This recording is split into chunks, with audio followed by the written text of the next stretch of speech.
नमस्कार दर्शक बंधु G9 ओडिया को स्वागत करुछि मु गगन आसंतु आजिर खबर उपरे नजर पकाइबा।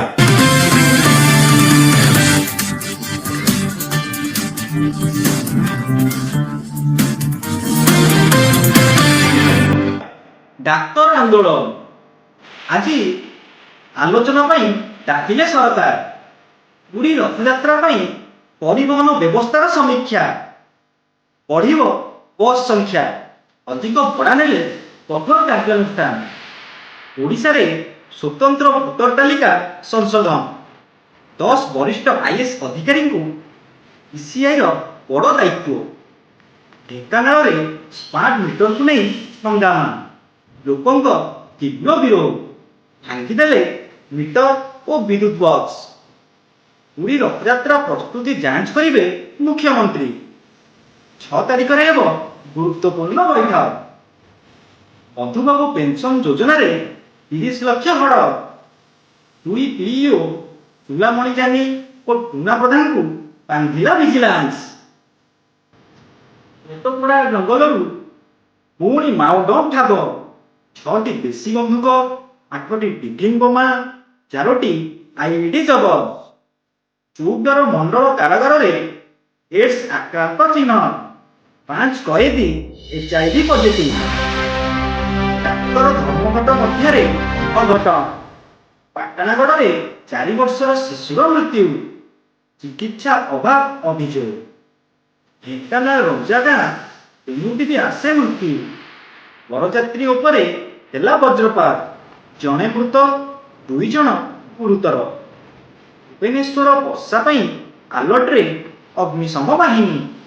24 घंटिया कंट्रोल रूम सह व्यापक सरंजाम मुतयन रथ उपरकू मोबाइल मना रथयात्रा रे आहरी अधिकारी को नियुक्त करिवे सरकार टोरंटो रोनाल्डो का रेकर्ड पर्तुगाल पहुंचला प्री क्वार्टर रे आज द्वितीय टी20 भारत फ्रैक्चर चिंता कांग्रेस भवन रे राज्य कांग्रेस बड़ बैठक अध्यक्षता कले प्रभारी लालजी देसाई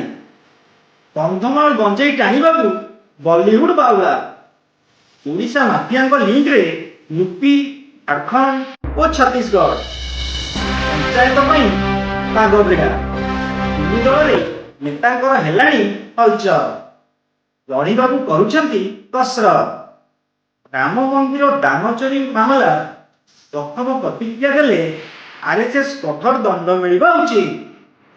कोलकाता ममता हाथरू गला टीएमसी मुख्यालय माड़ी बसिले